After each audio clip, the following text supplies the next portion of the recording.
있지만 없는 아이들 우리 상부터 시작하겠습니다. 그, 이 책에서 나오는 그, 뭐였지? 좀 되게 불법 체류자 그런 아이들에 대해서 이 책에서 조금 다루고 있는데, 이런 아이들의 그 입학권 변호사 중간에 나왔던 것처럼 뭔가 우리나라에 도움이 되는 그런 사람들도 아니고 뭔가 뭐라 해야 되지? 말 그대로 불법 체류자니까 한국에 있는 것 자체가 불법이고, 뭔가 한국 사람들이 뭔가 치안 걱정이나 이런 것도 좀 하게 만들고 그러면서 약간 우리나라에는 좀 피해가 가긴 하는데 이 초반에 처음에 나왔던 그 아이들은 나름 각자 뭔가 사연도 있고 그래서 한국에 머무를 수밖에 없는 건데 이 불법 체류자들을 어떻게 해야 된다고 생각하는지 제가부터. 저는 불법 체류자들도 아이들이기 때문에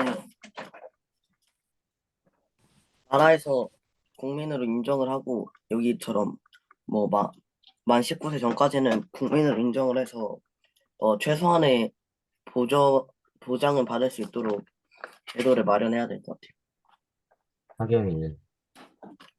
저도 일단 만 19세, 그러니까 미성년자까지는 보호를 해야 된다는 입장이 강하고요. 왜냐면은 사실 미성년자 때는 할 수 없는 게 많고, 뭔가 강제로 나가라는 명령이 내려지더라도 혼자서 할 수 있는 게 별로 없어서 다음 조치가 어렵고 뭔가 되게 막막할 것 같다는 느낌이 많아서, 일단 기본적인 학습권과 더 나아가자면 조금 더 건강권이나 이런 것도 지켜졌으면 좋겠다는 생각을 많이 했습니다.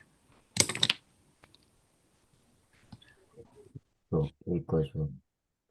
네, 자, 지금 성현이가 얘기한 게 이탁건 변호사의 주장인 거야? 아니면 다른 사람들의 주장인 거야? 그러니까 뭐, 그러니까 응, 이, 이탁권 변호사의 주장은 근데 이탁권 변호사가 하는 일이 불법 체류자들을 응. 돕는 거 아니에요? 자, 그래서 지금 성현이가 이제 우리가 불법 체류자라고 얘기하고 있고, 사실은 우리가 신문 보도나 뭐 이런 데도 불법 체류자라고 이제 불법 체류 노동자, 불법 체류자 이런 식의 표현을 많이 쓰는데, 이 책에서는 불법 체류자라는 표현을 쓰지 말자라고 얘기하고 있지. 그 자체가 그 언어를 그러니까 뭐라고 여기서 이제 호명 뭐라고 명칭을 부르느냐에 따라서 사태가 달라진다 해서 불법 체류자에서 이 불법이라는 말 자체가 이미 불법이라는 말을 듣는 순간 뭐 무슨 느낌이 들어? 안 좋은 부정적. 느낌. 부정적 느낌이 들고 범죄자 뭐 이렇게 느낌이 든단 말이야. 상당히 부정적이었던 그런 느낌이 든다는 거야. 그래서 이 사람은 불법 체류자가 아니라 뭐라고 부르자고 주장하고 있어, 이 책에서는? 미등록. 미등록 이주자, 미등록 이주민, 미등록 이주 노동자. 불법 체류자 하면 미등록 이주민이겠지. 그리고 불법 체류 노동자면 미등록 이주 노동자라고 부르자는 거예요. 자, 미등록. 미등록이라는 게 등록되지 등록 안 않은 하. 어, 이주. 떠나온, 이주. 이사온, 음, 그러한 노동자들, 이주자들, 미등록 이주 노동자인데, 지금 여러분들이 이제 불법 체류자의, 이 책에서는 불법 체류자를 다루고 있지 않고, 불법 체류자의 뭐? 삶. 자식들, 아이들, 아이들 데리고 있어. 그러면 이제 미등록 이주 노동자의 뭐 되는 거야? 자녀들이 되는 아동. 거지. 어? 그래서 여기서 미등록 이주 아동이 되겠지. 아, 아동. 이렇게 이제 되고 있는 것도 볼 수 있습니다. 그래서 그럼 미등록 이주 아동이란 뭐냐? 미등록 이주 아동의 뭐 종류라고 해야 되나 어쨌든 커다랗게 이제 두 종류가 있어. 첫 번째, 왜 미등록 이주 아동이 되는 거야? 자신의 음, 부모님들이 여기 먼저 한국에 와서 살다가 음, 뭐 비자 끊기고 뭐 그런 식으로 해서 부모가 그렇지. 불법 체류자가 되면 어, 자녀들도 그렇지. 이주 부모를 뭐야 따라온 자식들. 어? 근데 그 부모가 뭐가 됨으로써 불법 체류자가 됨으로써 그 아이들 역시 미등록이주 아동이 되어가는 어떤 그런 경우들이 첫 번째 발생하는 그런 경우들입니다. 두 번째 발생하는 경우는 뭐 음, 한국에서 태어났어. 그 이주 부모가 한국에 태어났는데 이주 부모 한국에 태어났는데 이주 부모가 뭐 한 경우 체류 없, 자격을 없는 경우. 상실한 경우. 자, 이 친구들은 첫 번째 케이스는 한국에서 태어난 게 아니야. 어? 말 그대로 그냥 뭐야? 외국에 태어난 외국인이야. 근데 엄마 아빠 따라서 한국에 왔는데 그 엄마 아빠가 그 우리나라 말 비자지 비자. 어? 체류 비자에 대한 자격을 상실함으로써 그런데 그러면 원래는 뭐 해야 되는데 자기 나라로 돌아가야 되는데 돌아가. 돌아, 돌아가지 아니하고 머물다 보니까 이거 미등록 이주 아동이 되는 그런 케이스가 있는 거고 이 경우하고 다른 경우들은 이제 부모 입장에서는 똑같은데 이 부모가 우리나라에 오기 전에 낳은 아이들이냐 우리나라에 왔는데 이 아이들이 우리 한국에서 태어났어. 그 점만 다른 건데 근데 우리나라는 자 우리나라는 국적 부여가 어떻게 돼? 부모. 속인주의라고 그래. 속인주의. 네. 우리나라는 누가 중요해? 부모가 중요해. 부모가. 어, 부모가 한국 사람이어야만 그 자녀도 한국 사람인 거야. 반면에 미국, 미국. 캐나다, 속지주의. 호주 뭐 이런 나라들은 속지주의. 속지주의. 그래서 부모가 중요한 게 아니라 그 아이가 어디서 태어났나. 태어났냐라는 게 중요해. 그래서 그곳에 태어난 아이들이면 그러니까 우리 이중국적인 문제가 발생하지. 뭐 여러분의 부모님이 미국에 가 계신 동안 여러분을 낳았다. 그럼 여러분의 그래서 부모님이 한국 이중국적이. 사람이니까 한국 국적을 가지면서 동시에 미국에 태어났으니까 미국 시민권을 갖게 되는 이중국적의 문제가 발생을 하는 거고 나라에 따라서 이중국적을 인정하는 나라도 있고 이중국적을 인정하지 않는 나라도 있고 그럼 둘 중에 하나를 선택하게 하는 뭐 그런 경우도 있는데 어쨌든 자, 여기 한국에서 태어나서 이 친구들은 한국에서만 쭉 성장한 거야. 그런데 우리나라에서는 그들을 보고 뭐라고 그러는 거야? 외국인이라고 그러는 거야. 네. 음, 어, 뭐 그런 부분들이 있는 걸 볼 수가 있고, 과거에는 이러한 그 미등록 이주 아동, 이 책에 따르면 미등록 이주 아동, 기존의 논리대로 따라지는 불법 체류자를 이른바 출입국 관리 사무소가 있어. 우리나라 그 행정관청 중에.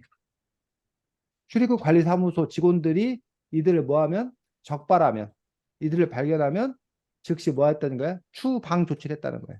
과거에는. 근데 현재는 좀 바뀌었다고 그랬지. 네. 과거에는 무조건 추방 조치를 취했었는데 현재는 아동이 몇 살 때까지? 19살. 18세까지는. 그 19세부터는 제기되는 거고 18세까지는 국내에서 뭐해? 네. 체류할 수 있어. 네.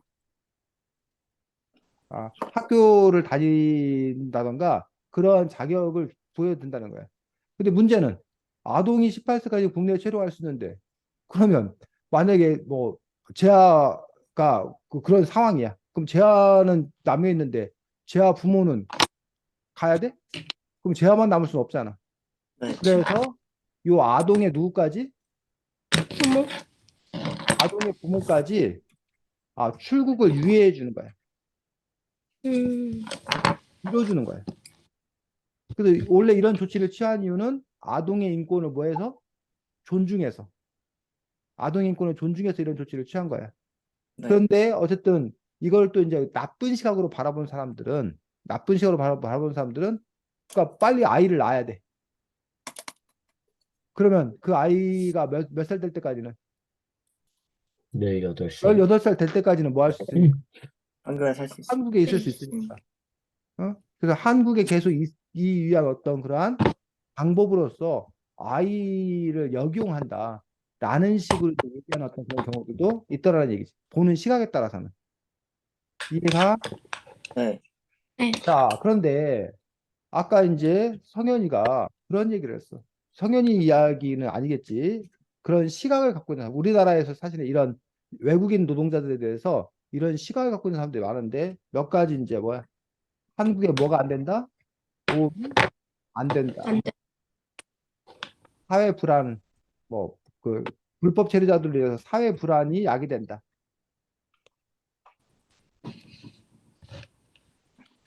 한국민의 일자리를 뭐 한다? 뺏는다. 빼앗는다. 이런 식으로 이런 부분에 대해서 이들 불법 체류자 그러니까 이들을 당연히 뭐 해야 된다? 추방해야 된다. 라는 그치. 논리를 갖고 있는 사람들이 상당히 많은 게 현실이에요. 이 책의 주장은 근데 자, 한국에 도움이 안 된다라는 부분에서 이 책의 주장은 뭐야? 도움이 된. 응? 왜 도움이 된다는 그 근거로서 뭘 내세우는 거야? 왜냐면은 그 밑에 노동자들이 지금 한국의 산업에서 외국인 노동자들이 바치고 있는 부분이 커서. 어, 외국인 노동자들이 왜 왔냐라는 얘기야. 외국인 노동자들이 우리나라에 오게 된 배경이, 어? 오게 된 배경이 뭐야? 일, 일을 해준, 엄마가 같이 와서 어? 그 일을 일을 해서 하려고. 돈 벌기 위해서. 그러니까 응. 외국인 노동자 오게 된 배경이 외국인들이 돈을 벌려고 우리나라에 오는 측면만을 생각하면 한국에 도움이 안 된다는 얘기가 가능해. 네.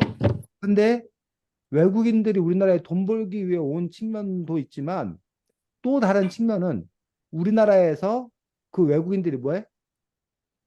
필요한 측면이 더 강하다는 거야. 우리나라에서 외국인들이 왜 필요해? 외국인 노동자가 왜 필요해? 그 농촌의 일손이 부족하니까. 그렇지. 이른바 3D 업종. 자, 3D 업종이 뭐야? 3D가 뭐야? 그 어려운 거. 세 어, 가지. 그렇지. 어렵다. 덴저러스. 어, 데인저러스, 위험하다. 아까 어렵다, 뭐? 농사. 어렵다, 디피컬. 또 하나 뭐? 3D니까. 엔줄, 데인저러스, 엔줄, 디피컬. 또 하나 뭐? 더럽다, 더럽다. 더티. 덜티. 그래서 이 3D, 더럽고 위험하고 어려운 일, 이 일을 한국 사람들이 안 하려고 그런다는 거야. 게다가 그 일들이 심지어는 더럽고 어렵고 위험한 일이면 돈이라도 많이 줘야지 할 거 아니야. 근데 더럽고 어렵고 위험한데 돈도 조금밖에 안 줘. 그러니까 한국이 그 일을 안 하려고 그래. 근데 그 일은 네. 안 해서는 되는 일이야? 아니요, 꼭 필요한. 꼭 필요한 일들이야. 그러다 보니까 이제 그 일을 할 사람이 필요한 거야. 그래서 그들 외국인 노동자들을 우리가 불러들였다라는 거야. 그러면 그게 한국에 도움이 안 된다는 말이 과연 맞는 말이냐는 얘기지. 형은 어떻게 생각해? 좀 안 되기만 하는 거는 아는 것 같아요. 그래도. 어? 도움이 안 되는 게 맞다고? 아니, 안 되기만 하는 건 아는 것 같아. 그런 점에서 지금 현재 농촌 현장에서 외국인 노동자들이 없으면 농촌 여기 뭐야 일손 자체가 부족하다는 거야 절대적으로. 또 여러분이 먹고 있는 생선들 거의 대부분 누가 잡고 있다는 거야? 외국인. 외국인 노동자들이 잡고 있다는 거야. 또 각종 그 5인 미만의 사업장들 열악한 그런 사업장들의 노동자들이 거의 대부분 다 누구라는 거야? 외국인 외국. 노동자들이라는 거야. 또 요즘에 건설 현장도 대부분 다 뭐야? 외국인 노동자들인 거야. 또 이삿짐 나르는 거, 그 무겁고 그 큰 짐 오른 이삿짐 나르는 것도 대부분 누구라는 거야? 외국인. 외국인 노동자라는 거야. 요즘에 식당에서 무슨 설거지하고 막 이런 분도 대부분 뭐라는 거야? 외국인 노동자들이라는 거야. 외국인. 이렇게 우리 사회 노동. 전반에 외국인 노동자들이 일을 하고 있는 그 부분들인데 그 일들이 한국민들이 안 하는 그런 일들인가? 한국민들이 하고 싶어 하는데 외국인 노동자들이 와서 차지하는 일인가? 아니면 외국인들이 왔기 때문에 우리가 할 수 없는 뭐야? 우리가 안 하는 일이기 때문에 외국인들이 하는 일인 건가? 그런 부분에 대한 판단이 달라질 수밖에 없다는 거지. 네. 됐니? 그래서 한국민의 네. 일자리를 빼앗는다 그러는데 사실은 한국민의 일자리를 빼앗는 게 아니다라는 게 주장이에요. 한국민들이 안에서 그 일을 하게 되는 거지 한국민의 일자리를 빼앗는 게 아니다라는 주장이에요. 자, 이 주장에 대해서 혹시 어떻게 생각하세요? 그런 주장에 대해서 한국민의 일자리를 빼앗는 게 아니다. 한국인이 안 하는 거를 그들이 와서 오히려 도와주고 한국 사회를 밑받침해 주는 거다라는 주장에 대해서.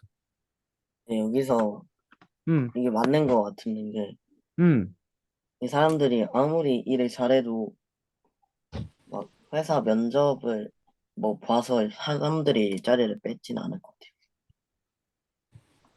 왜냐면은 회사들은 약간 음, 외국인보다 한국인을 더 많이 뽑고 싶어 할 거고, 음, 그리고 그 사람들이 공부를 그렇게 잘해서 온 것도 아니고, 음, 원래 돈 벌러 온 건데, 음, 거기서 갑자기 공부를 해서 완전 좋은 대기업이나 이런 데 들어가고 막 이런 게 해서 일자리 뺏는다는 게 말이 되지 않아. 음. 자, 재하의 얘기가 그렇게 뭐 재하가 그렇게 얘기했어. 하경은 어떻게 생각해?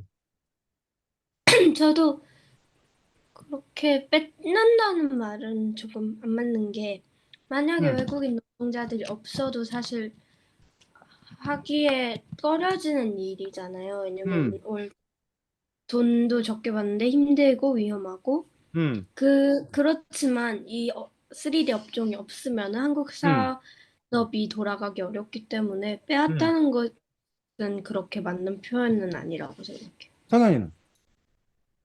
사실 약간 이런 그런 농사, 그 농촌 같은 그런 시골 가서 일하고 그런 거는 괜찮은 것 같은데, 음, 그 이 책에서는 그 막 공장 같은 그런 음, 데서 일자리도 언급을 하는데, 그 음, 한국에서도 좀 그렇게 형편이 좀 많이 어렵고 그런 사람들은 보통 일할 때 공장 들어가고 좀 그러잖아요. 근데 음, 그런 공장에 외국인 노동자들이 그렇게 대부분을 차지하고 있으면은 뭔가 그 뭐라 그래야 되지? 그런 것 때문에 좀 공장 같은 데도 취업이 어렵고 그런 건 약간 음. 네, 있을 것 같긴 한데. 그렇지. 자, 지금 성현이가 얘기한 그런 측면들이 상당히 중요한 또 다른 측면을 갖고 있습니다. 그래서 재하하고 하경이가 또 한번 생각해 봐야 될 어떤 그런 측면들이 자, 특히 요즘에 건설 현장에서 외국인 노동자들이 와서 일을 많이 차지해.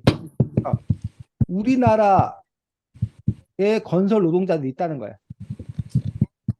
그런데 우리나라의 건설 노동자들하고 외국인 건설 노동자들하고 네. 경쟁을 하게 된다는 거야. 근데 외국인 건설 노동자들은 이른바 저가격, 싼 임금, 낮은 가격에도 일을 해. 근데 우리나라 건설 노동자들은 그 가격에 일을 할 수가 없어. 없어요. 그러다 보니까 외국인 건설 노동자들이 거의 대부분 다 차지하게 돼. 자, 우리나라에서 아까 그 뭐야, 뭐 식당이라던가, 뭐 공장이라던가, 네. 저임금 공장이라던가 이런 곳에서 만약에 외국인 노동자가 없으면 어떻게 될까? 외국인 노동자들이 안 들어오면 어떻게 될까? 식당에 외국인 노동자들이 안 와. 외국인 노동자 어, 투입할 수 없어. 그러면 식당에서 그 설거지하고 그렇게 일해야 되는 사람이 필요하잖아. 그러면 식당 사장은 어떻게 될까? 비싸더라도 한국 사람 월급을 올려줘야겠지. 사람을 구하기 위해서는 200만 원 줘갖고 일할 사람이 없으면 300만 원 줄 거 아니야. 300만 원 줘서 그 사람 없으면 400만 원 줄 거 아니야. 이해가? 근데 외국인 노동자 데려다가 네, 200만 원 주고 외국인 노동자 와서 일을 한단 말이야. 그러니까 월급 올려 안 올려? 어? 안 올려요. 월급 안 올릴 거란 얘기야. 그러니까 외국인 안 올려요. 노동자들이 와서 한국인이 안 하는 일자리를 빼앗는다는 말이 한국인이 안 하는 일을 그들이 대신하는 거라고 얘기하는 것도 맞는 얘기처럼 들리지만 그들이 안 하면 월급이 뭐 할 거다? 오를 거고 월급이 오르면 오를 거, 한국인이 뭐 할 거다? 살 거다. 할 거다. 그런데 외국인 노동자들이 들어와서 낮은 임금에 하니 결국 월급이 오르지 않아서 한국 사람들이 하지 않는 것 뿐이다라고 얘기를 하는 거야. 이해가? 네. 요즘에 첨예하게 문제가 되는 것 중에 하나가 바로 가소도우미가 아니라 그 뭐라 그러지? 아, 갑자기 생각이 안 나네. 옛날에는 가정부라 불렀었거든. 네. 지금 그 뭐라고 부르는지 어디 뭐 가소도우미라고 맞나?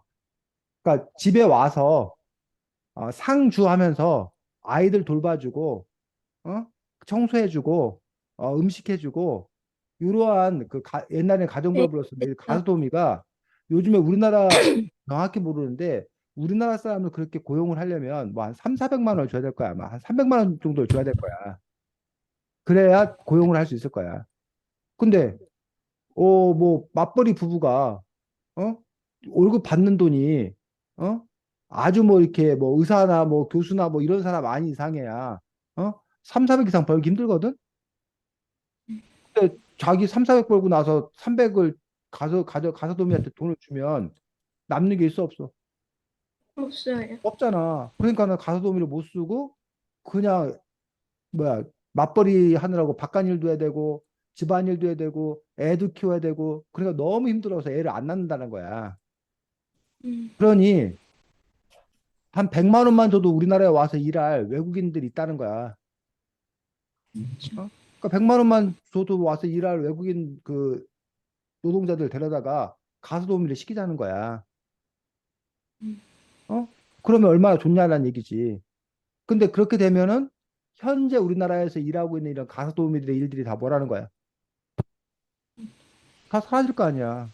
네. 그런 점에서 한국민의 일자리를 빼앗는다라는 말을 이 말이 과연 전혀 틀린 말인 건가라는 부분에서 반론을 제기하는 사람도 있다는 거지. 뭘 얘기하는지 알겠니? 네. 자, 근데 이제 그러면 이제 여기에 또 이런 반론이 있는 거야. 자, 그 만약에 그러면 한국민 일자리를 빼앗는다 그러면 외국인 노동자를 안 데려와. 자, 그러면 식당에서 일하는 사람들에게 뭐해? 월급을 많이 올려줘야겠지. 그럼 사장은 어떻게 하겠어? 사장은 직원 월급을 그 올려줬어. 음식값 그럼 사장은 음식값을 뭐해? 올려요. 물가가 올리겠지. 올라가요. 그럼 결국은 그 부담을 누가 지는 거야? 물가 소비자. 부담은 소비자가 지겠지. 여러분이 지는 거지. 그런 점에서 여기 이 문제는 사실은 상당히 여러 가지 측면이 꼬여 있는 거야. 그래서 외국인 노동자들과 관련해서 어느 한 측면이 갖고 있는 게 아니라 선생님 지금 이걸 얘기를 하는 이유는 이렇게 여러 가지 복합적인 어떤 그런 측면들을 가지고 있다는 거예요. 자, 사회 불안이 야기된다라는 부분에서 뭘 얘기하냐면 외국인 범죄를 얘기해. 음, 자, 우리나라 외국인들이 범죄를 이렇게 안 일으켜? 일으켜요. 일으켜. 저 봐라. 저 외국인들 와서 우리나라에 범죄를 일으키지 않냐. 그러니 저들을 추방해야 된다. 우리 사회 불안이 야기된다. 자, 이 주장에 대해서 성현이 어떻게 생각해? 여기 책에 뭔가 막 엄청 심한 범죄가 아니더라도 되게 분리수거 문화 같은 거에 적응 못해서 쓰레기 막 버리고 음, 뭐 꽁초 같은 것도 막 그냥 바닥에 던지고 약간 그런 경범죄는 좀 많이 저지르는 게 사실이라고 알고 있긴 해가지고 어. 그래서 사회 뭐 불안이 야기되고 그래서 문제가 되기 때문에 추방해야 된다라는 이야기가 옳다고 생각한다는 거야? 아니면 그렇지 않다는 거야? 그러니까 성현이 너 입장을 물어보는 거야, 지금 선생님. 근데 사실 막 엄청 심한 중범죄나 그런 게 아니고 뭔가 좀 그래도 사실 피해가 가는 건 맞긴 해도 뭔가 음, 국민의 불안을 이야기하고 이런 정도는 아닌 게 그래도 맞는 것 같아서 네. 이게 근거는 되게 힘들다. 추방의 어, 근거가 되게 힘들다. 네, 성현이는? 네. 어. 하경이 제안은 어떻게 생각해? 하경이는? 저는 그런 분리수 같은 경범죄는 적응 못해서 일어날 수 있으나 저희가 얘기하는 그런 막 살인 사건이나 범죄를 얘기할 때는 그게 근거가 되긴 어렵다고 생각을 해요. 왜냐면은 생각을 해보면은 범죄는 저희 나라 사람도 저지를 때가 많잖아요. 그래서 음, 그걸로 치면 그건 그냥 범죄자지. 그게 외국인이다, 우리 자국민이다가 크게 달라지진 자, 않을. 지금 하경이 얘기한 부분도 외국인이 막 흉악범죄, 경범죄는 뭐 나중에 치고 아까 뭐 성현이 얘기했듯이 외국인들이 흉악범죄도 사실은 있어. 외국인들 흉악범죄를 저질러 우리나라에 와서. 근데 지금 하경이 얘기한 부분들. 그러면 한국인은 흉악범죄를 뭐 하지 않느냐? 저지르지 않냐는 얘기예요. 그럼 여러분이 봐야 될 것들은 결국 외국인이 흉악범죄를 일으킨다는 그 사실 그 자체가 아니라 뭘 봐야 돼? 비율. 음, 외국인 비율, 외국인이 뭐 50만 명이 우리나라에 와 있어. 그럼 50만 명 중에 그들 중에 몇 건이 벌어지느냐. 또 한국민들 뭐 5천만 명 중에 몇 건이 벌어지냐는 부분에서 외국인 흉악범죄 비율이 특별히 높더라. 라고 하면은 그것들이 사회적 문제라고 분명히 얘기할 수 있지. 근데 한국인 흉악범죄율보다 외국인 흉악범죄 비율이 오히려 뭐해? 낮다면. 낮다라면, 낮다라면 외국인들이 사회불화를 야기하기 때문에 그들을 추방해야 한다는 어떤 그런 논리는 성립하기 어렵지 않겠냐라는 그런 주장을 하고 있다는 거야, 이 책에서는. 제가 어떻게 생각해? 근데 이건 맞는 것 같아요. 왜냐면은 음, 애초에 그 범죄자 뉴스만 봐도 한국인 범죄가 많지 음, 외국인 뉴스는 드물잖아요. 오히려 음, 피해자인 경우가 많고 음, 그래서 이게 추방의 이유가 될 수 없다 생각해요. 음. 그래서 이제 그 부분에서 우리가 통계를 정확하게 들여다봐야 되는 부분이 필요하고 이 책에 따르면 오히려 외국인들 입장에서는 늘 추방당할 위험이라던가 이런 것들 때문에 오히려 그들은 조심해서 살기 때문에 흉악범죄나 이런 것들을 일으킬 가능성은 상대적으로 적다라는 식으로 이 책을 주장하고 있는 거야. 그래서 그런 부분에서 여러분들이 어떠한 그 사태를 바라볼 때, 어떤 관점에서 바라보느냐, 뭐와 비교해야 되느냐, 이런 부분들 여러분들이 명확하게 알 필요가 있다라고 생각을 합니다. 그리고 이제, 근데 왜 그 사람들이 외국인 그 흉악범죄에 대해서 더 민감하느냐, 라는 부분들은 바로 언론 보도 때문에, 언론 보도. 언론이 외국인 흉악범죄가 일어났을 경우에 외국이라는 점을 집중적으로 부각하고 그걸 더 크게 다뤄.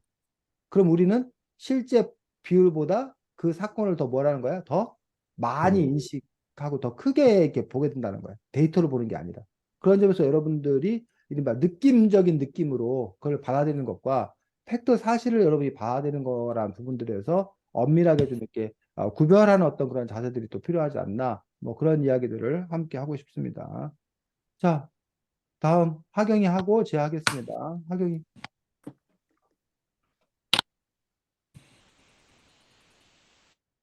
이 책은 여러 이 미등록 이주 노동자, 미등록 이주 아동에 대해서 다루고 있는데 이 책에서는 미등록 이주 아동의 어려움에 대해서도 많이 다루고 있습니다. 뭔가 건강보험을 받기 어렵다던가 계좌이체 또는 어느 방문이 어렵다거나 QR코드 이런 것이 핸드폰 개통 이런 게 어렵다고 써있는데 이런 문제를 어떻게 생각하시고 이걸 해결하기 위해 어떤 방법이 있을지 음, 성현이요. 어,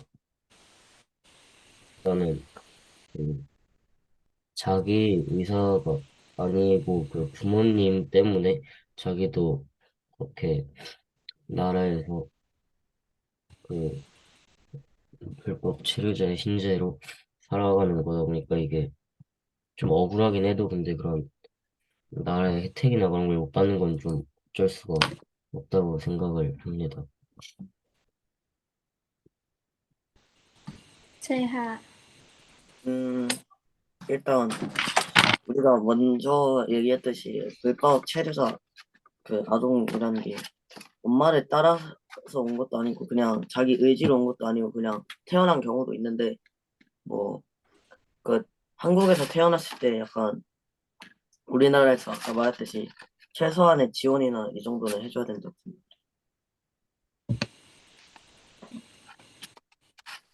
저도 최소한의 지원이 필요한 게 사실 학교를 다닌다고 해준다고 해도 학교에서 하기 어려운 것들 제한이 많기 때문에 그런 것들은 좀 개선이 필요하다고 생각을 했습니다. 그리고 214쪽에 이대면 학습 지원금 얘기가 나오는데 이 책에서는 2020년에 보건복지부가 교육부를 통해서 비대면 학습 지원금을 나눠줬는데 외국 국적 아동들을 지급 대상에서 제외한 것에 대해서 어떻게 생각하시는지. 자, 그 부분에 대해서 우리 제가 성현이 그 부분을 못 읽어서 선생님 보충 설명을 잠깐 하도록 하겠습니다. 코로나19 당시에 국가에서 재난지원금을 이렇게 지급한 그런 사례가 있어. 그래서 네, 여기 교육부에서 학생들에게 준 경우도 있고, 또 이제 국가에서 이제 그 시민들에게 준 경우도 있는데, 그때 이제 요게 이제 문제가 됐던 거야. 그 대상을 누구로 할 거냐라는 부분들에 대해서 국민, 국민으로 할 거냐. 그러니까 국민으로 하게 되었을 경우에는 우리 국적을 갖고 있는 국민이다 보니까 외국인들, 우리나라에 들어와 있는 외국인들에 대해서는 뭐야? 주지 않게 되는 거야. 근데 그런 점에서 이제 외국인 우리나라에 와 있는 그런 외국인들에 대해서도 뭐 해야 된다?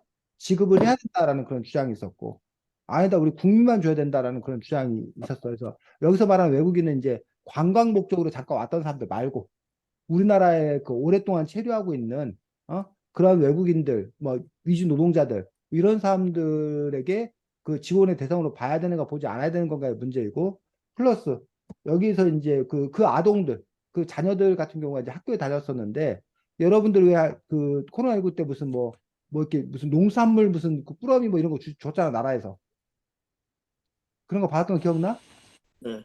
그러니까 그런 거를 그 학생들 중에 한국인 학생들한테만 줘야 되는지 이렇게 미등록 이주 아동이라던가 이주 아동들한테는 지급 안 된 문제들에 대해서 어떻게 생각하는지 이 부분에 대해서 이제 묻고 있는 질문이야. 성현아 이해가? 네. 어, 재하부터 얘기하라고 했지? 재하부터 해. 음, 그 재난지원금 그 받을지 말지 하는 거죠, 외국인도. 음, 체류. 외국인들에게 저는 재난지원금을 줘야 되는지 아니면 외국인은 제외하는 게 정당한 건지. 저는 안 주는 게 맞다고 생각을 하는 게 아까 전의 경우에는 자기 의지에 상관없이 그 와서 최소한의 교육이나 이런 거는 줘야 된다고 생각을 하지만 그게 그 최소한의 약간 그런 지원이고 제도인 거지. 그 우리나라 국민들이랑 똑같이 취급을 받으면 약간 안 된다고 생각을 하거든요. 이유는 불법으로 체류되기도 했고 애초에 우리나라 국민으로 이렇게 판단되지도 않는데 굳이 그렇게 해야 되는지 모르겠어요. 그냥 안 줘도 된다 생각해요. 성현 저도 지아랑 같은 의견인데, 뭐 일단 한국에 살고 있긴 하니까 뭐 기본적으로 교육이나 이런 거는 해준다고 해도 이제 한국에 있는 거 자체가 근데 합법도 아니고 불법인데다가 완전한 한국의 시민도 아니니까 그런 혜택을 받는 거는 네, 안 된다고 생각합니다. 저도 되게 어려운 문제라고 생각을 했어요. 왜냐면 사실 저도 원래 생각은 한국인이 아니고 불법으로 체류하고 있는데 지금 그 미성년자라서 체류가 가능하고 있는데 이걸 지원을 해야 되나라는 생각에 저도 비슷한 생각을 가지고 있어요. 그 성현 씨와 재학 씨와. 근데 어떤 면에서 보면 그걸 주는 과정에서 그 외국인 학생과 자국민 학생을 차별하는 게 생길 수 있다는 주장이 책에서 나왔는데 그런 면을 좀 주의해야 된다고 생각을 해요. 선생님은요? 네. 저 개인적으로는 사실은 뭐 국민, 국가 뭐 이거보다는 그 사회를 구성하고 있는 사람, 공동체의 일원 뭐 이런 부분들이 저는 개인적으로 중요하고 저 개인 소신은 국경이나 국적 이런 것들이 사라져야 된다라고 주장하는 쪽이라서 그냥 우리가 이 곳에서 함께 살고 있는 어떤 그런 사람들이라는 그런 부분들 때문에 지금 현재 함께 살고 있는 사람들을 존중하는 것들이 필요하다고 생각합니다. 역으로 생각하면 그렇다면 우리 한국인데 외국에 가 있는 그런 사람들이 그들에게 배제당해야 되는 건가? 라는 그 문제에 직면하기 때문에 우리 한국인들이 외국에 가 있을 때 배제당하지 않고 차별당하지 않아야 되는 것처럼 그럼 외국에 들어와 있는 그런 외국인인데 우리나라에 들어와 있는 사람들을 우리 역시 배제하거나 차별하지 않아야 된다라는 그런 생각에 근거해서 저는 그들에게도 당연히 이런 지원금은 지급이 돼야 된다는 게 제 입장입니다. 개인 입장이에요, 개인 입장. 음. 자, 여기까지. 그 문제에 대해서 우리가 조금 더 다시 한번 얘기해 보도록 하겠습니다. 자, 지금 이게 우리가 국가와 국민으로 볼 거냐, 아니면 사회를 구성하는 뭐로 볼 거냐? 시민으로 볼 거냐. 그래서 우리가 국민이라고 볼 때는 아까 성현이하고 제가 하경이가 말했는데 우리나라 국민도 아닌데, 어? 나는 그런 부분이 얘기를 하는 거고, 사회를 구성하는 어떤 그런 시민 그 공동체 이론이라고 봤을 때는 외국인이 되었건 한국이 되었건 그건 중요하지 않는 거야. 이 땅에 그냥 같이 살아가는 그런 사람으로서 바라보는 거야. 그래서 그들을 우리가 국민의 관점에서 볼 건지 시민의 관점에서 볼 건지가 일단 기본적으로 차이가 하나 생겨나는 거야. 두 번째 우리가 생각할 수 있는 것들이 바로 권리와 의무라는 부분이에요. 자, 아니 국민들이 낸 뭘로? 세금으로 그걸 나눠주는 거잖아. 어? 그러면 네. 세금으로 나눠주는데 그 세금 낭비 아니냐? 왜 그들까지 우리가 챙겨줘야 되느냐라는 그런 논리가 가능하다는 얘기야.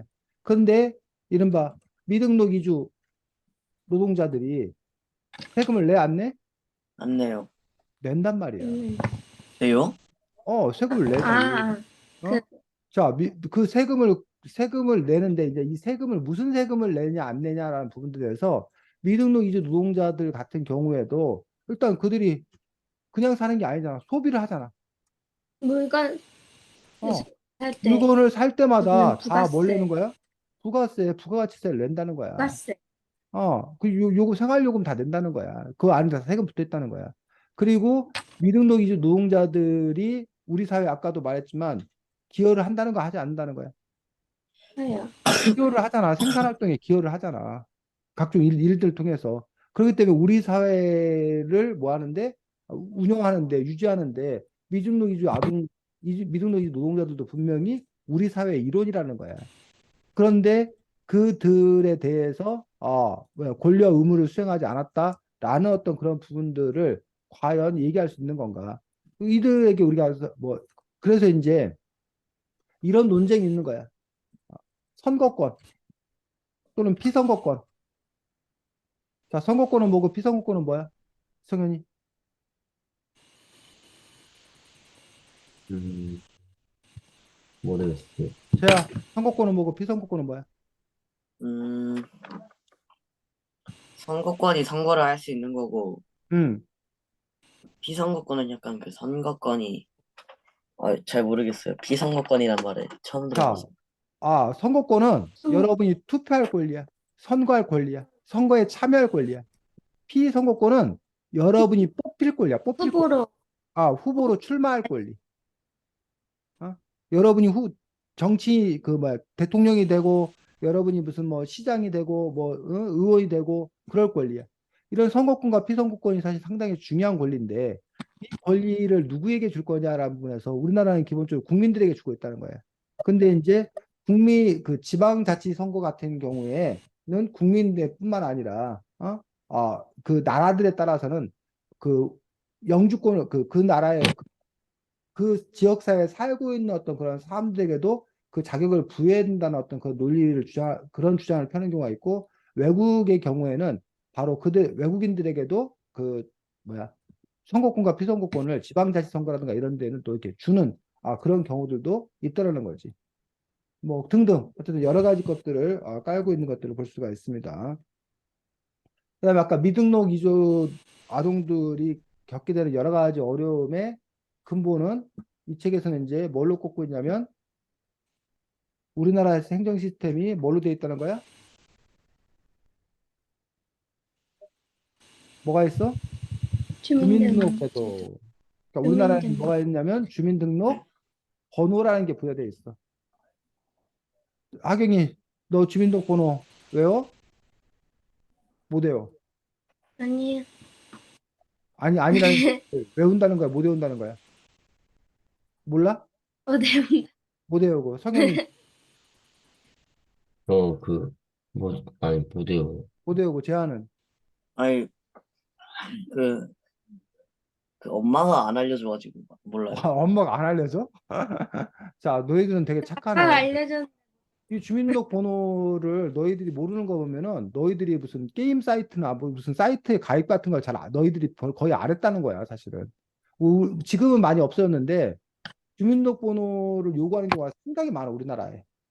뭐 인증받을 거나 뭐 하거나 음. 주민등록번호를 기본적으로 한단 말이야. 그래서 뭐 주민등록 주민등록번호 앞자리만 알면 할 수 있잖아요. 응. 그래서 주민등록번호가 제대로 없으면 뭐 그 금융 활동이라던가 이런 부분들이 불가능해. 그래서 네, 여러분들이 뭐 이렇게 학교 어, 홈페이지 같은 것도 로그인 못하게 하고. 그러니까 그런 점에 있어서 근데 외국인들은 일단 주민등록번호가 부여가 안 안 돼요. 돼. 그래서 음. 이제 뭐 외국인 뭐 등록번호 뭐 이런 걸로 뭐 하는지 아니면 뭐 그래서 어떤 나라들 같은 경우는 그 사회보장 그 서비스 번호가 있어. 그 사회보장 서비스 번호를 가지고서 모든 그 활동들을 하는 데 비해서 우리나라 같은 경우는 이제 주민등록번호를 이렇게 부여해서 국가의 관리를 하고 있고 뭐 그런 부분들이 더 이제 효율적이다라고 또 이제 얘기하고 있는데 이거에 대해서도 상당히 또 이렇게 국가가 국민을 통제하고 있는 거기 때문에 부정적으로 또 생각하는 또 그런 사람들도 있는 것도 있습니다. 근데 순회 같은 경우는 워낙 주민등록번호를 부여받고 태어나서 쭉 자라왔기 때문에 이게 문제라는 생각을 사실 지금도 잘 못해.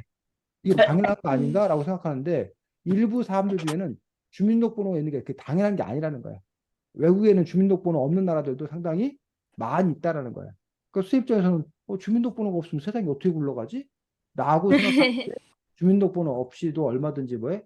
굴러가는데 이른바 행정의 효율성, 편리성 이런 것들 때문에 주민등록번호가 우리나라에는 부여됐고 우리는 그 질서에 그냥 뭐 열심히 따라가는 그런 또 이렇게 상황인 것들을 볼 수가 있습니다. 자, 그래서 이 책에서 보면 아이들이 핸드폰 개설도 못하고 뭐 그 봉사활동 인증도 못 받고 뭐 비행기 뭐 이런 배 이런 것도 못 하고 이런 식으로 이제 그 미등록 이주 아동이다 보니까 배제되는 어떤 그런 현실들이 상당히 큰 것들 그런 부분에서의 그 어려움에 대해서 이야기하고 있는 것들을 볼 수가 있습니다. 자, 그래서 그 대안으로 보편적 출생 등록제라는 것들이 도입이 되어서 모두가 차별받지 않고 생존과 성장에 필요한 사회적 지원을 받을 수 있어야 된다라는 식으로 이 책에서는 주장하고 있는 것들을 볼 수 있습니다. 자, 네. 진행하면 됩니다. 음, 저 근데 앞에서 나와가지고 다 하나만 진행해도 돼요. 아, 여기에서 이주 아동들이 어떻게 고통을 받는지랑 어떤 이유로 이제 다시 우리나라의 국민이 되는지 나오는 스토리도 있는데 여기서 그 이주 아동 스토리를 보면은 뭐 가족이 여러 명 있고 누나도 있고 동생도 있는데 자기는 이제 소송을 걸어서 그 대한민국 국민으로 인정을 받아 하는데 누나랑 동생 같은 사람들은 이제 우리나라에서 허락을 해주지 않는 한 아직까지는 그 국민이 아닌 거잖아요. 근데 이런 이렇게 약간 가족인데도 한 명은 국민이고 한 명 막 다른 사람들은 국민이 아닌 거에 대해서 우리나라에서 어떤 조치를 취해야 할지 당연히가 먼저 알 것 같아요. 뭔가 약간 가족이 가족 구성원 중에 한 명이 뭔가 그런 국민으로서 인정을 받으면 나머지도 좀 똑같이 대우를 해주면 뭐 좋을 것 같다고 생각이 들긴 하는데 근데 또 그거를 악용해가지고 진짜 뭐 사촌까지 막 한국으로 막 넘어오고 약간 이런 일이 생기면 또 좀 문제가 생길 수 있으니까 좀 그 가족에서도 좀 어떻게 범위를 정해서 그 한 명이 그렇게 인정을 받으면 나머지가 똑같은 대우를 해주면 좋을 것 같다고 생각합니다.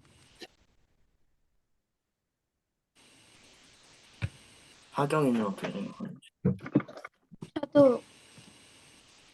저도 가족이 그냥 저는 직계 가족이 인정을 받으면 해줘야 된다고 생각을 해요. 물론 저도 성현이처럼 막 너무 먼 가족이나 문제가 생기지 않게 잘 조율을 해야겠지만 그래도 직계 가족 중에 한 명은 아니고 한 명은 되면은 조금 그래서 네.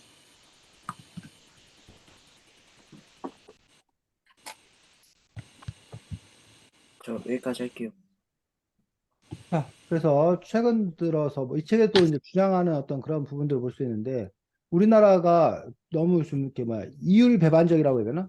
이율 배반적이다라는 말 여러분이 뭐 아는지 모르는지 모르겠는데 뭐 모순이라고 하는 부분들이 요즘에 우리나라가 늘 걱정하는 것들이 뭐 저출생, 어? 저출생 국가여서 이제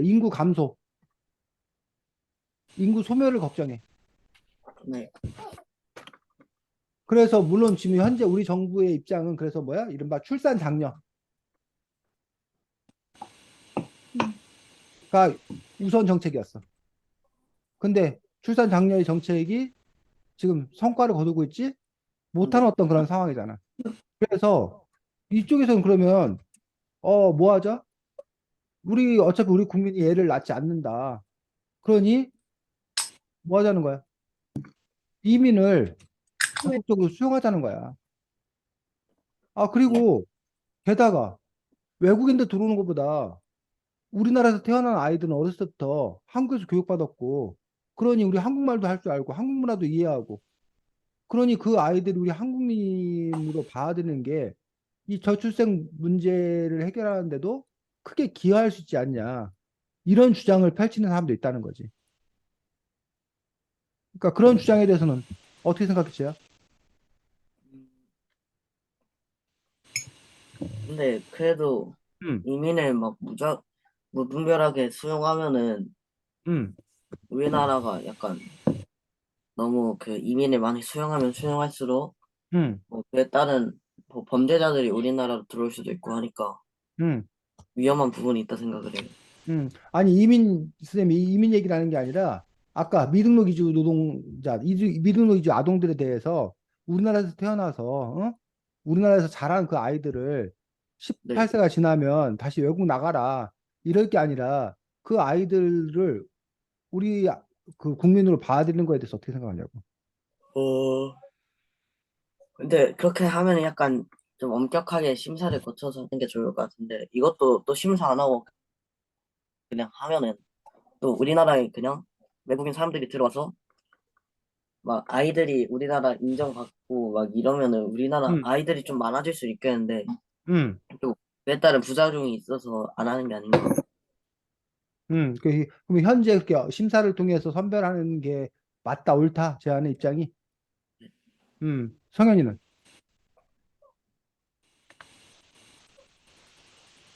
네, 저도 지하철 뭔가 좀 그런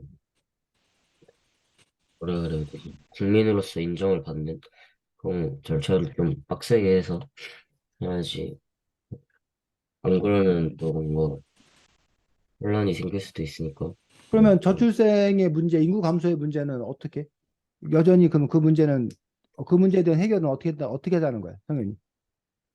그러니까 그들은 그 저출생구 인구 감소를 걱정하면서 왜 우리 한국에서 태어나서 한국에 자라는 그 아이들을 선별하느냐는 얘기야. 왜 엄격한 심사를 하냐는 얘기야.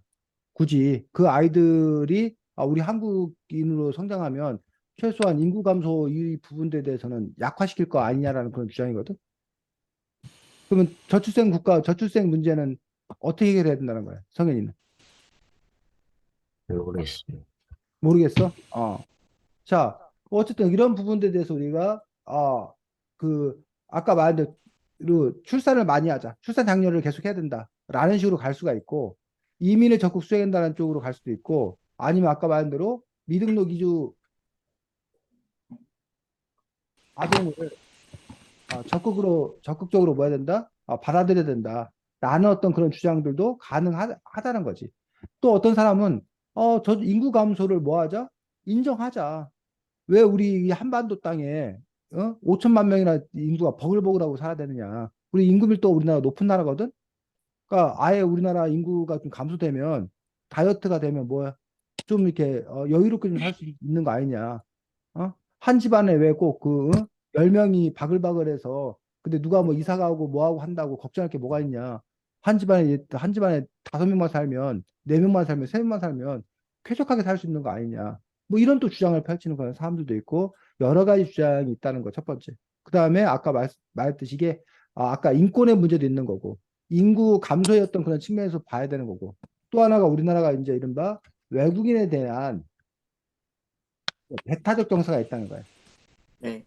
응? 우리 한민족, 우리 민족, 우리 핏줄이 아니잖아요. 어? 뭐, 그, 인종도 다르고, 국가도 다른 그런 사람들하고 왜 섞여 들어가야 돼요? 라는 부분들에 대한 어떤 그런 문제의식들, 아니면 아까 성현아 제아가 뭐, 무분별하게 받아들였을 때, 뭐, 여러 가지 사회 문제가 될 수 있다는 어떤 그런 부분에 대한 부정적 인식들, 이런 것들의 그 문제들을 갖고 있기 때문에, 이런 여러 가지 것들을 종합해서 우리가 사실은, 결정하고 받아들여야 되는데, 어쨌든 이 책이 갖고 있는 의미는 선생님도 사실은 이들의 문제에 대해서 관심 가져본 적이 없어. 이들의 목소리를 들어본 적이 없어.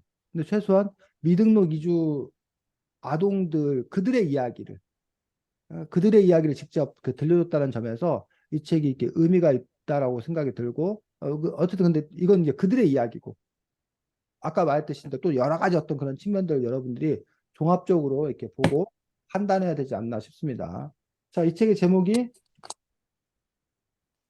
있지만 있지만 없는 없는 아이들. 아이들. 하경이 왜 이 책의 제목이 있지만 없는 아이들이야? 아이들이 있지만 그 뭔가 국민으로 인정받지 못하는 것이 많기 때문에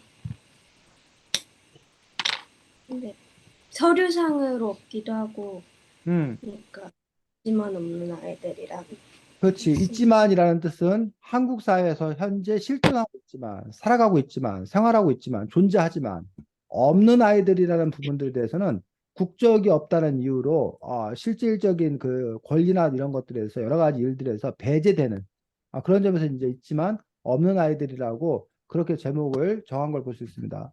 자, 이 책이 어떻게 만들어졌어?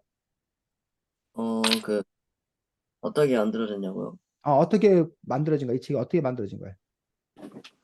그, 그, 그 작가님이 그 음. 변호사 활동하다 생긴 이야기로 만든 거 아니에요? 자, 은유라는 작가입니다. 은유라는 작가가 나름 이렇게 많이 알려진 작가야. 베스트셀러 작가야. 그 작가가 이동건 변호사 그 이동건 변호사 이야기를 그 이야기로 쓴 거 아니에요? 이타권 변호사 한 사람을 만나서 그 사람 변호사 이야기를 쓴 거라고? 너 제가 네. 이 책 잘 읽은 거 맞아? 어? 하경이, 이 책 어떻게 만들어진 네? 책이야? 어떻게 만들어진 책이야? 인터뷰 인터뷰 그렇지. 은유 작가가 누굴 인터뷰한 거야? 아이들 누구를? 어? 이름 미등록 이주 미등록 아동과 그 부모와 미등록 이주 아동을 돕는 인터뷰 변호사. 인권 활동가를 인권 그래서 인터뷰해서 인터뷰 그 인터뷰한 내용을 그냥 그대로 쓰는 거야? 아니야 어떻게 쓴 거야? 인터뷰한 다음 재구성해서 그들의 시각으로 아 다시 뭐 한 거야? 풀어 쓴 이야기야. 풀어 쓴 방식이야. 자, 그래서 미등록 이주 아동 누굴 만났냐면 차례 보면 됩니다. 차례. 누굴 만났어?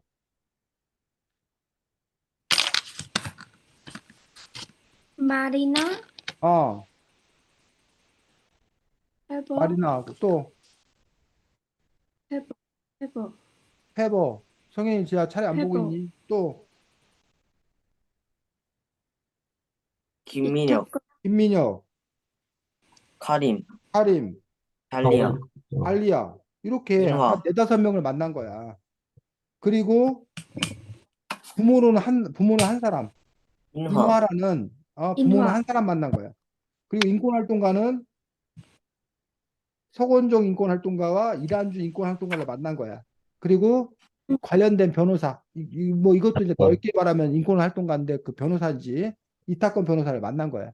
그들을 만났는데 그들을 만나서 인터뷰했는데 그래서 은유가 그들을 만났더니 그들이 이런 사람이다라는 식으로 쓴 게 아니라 다시 그걸 누구의 시각으로 마리나의 이야기는 마리나가 자기 이야기를 풀어 쓰는 방식으로. 근데 이게 마리나가 쓴 게 아니라 아니 누가 쓴 거야?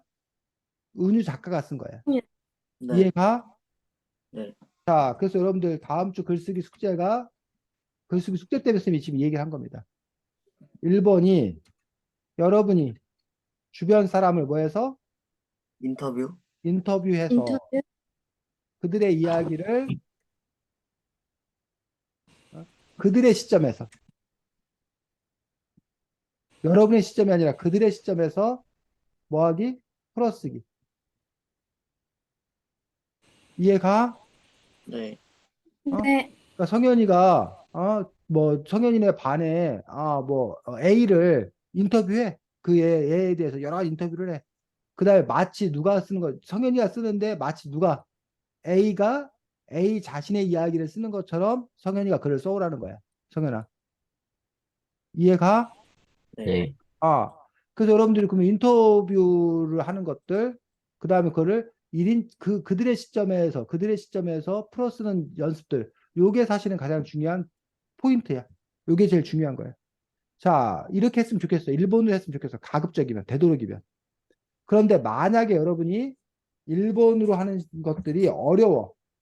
인터뷰할 사람이 없어. 그러면 대안으로, 그래서 나 못했어요 하지 말고, 그럼 대안으로 이 책에 실린 미등록 2주 아동 한 명을 뽑아서 어?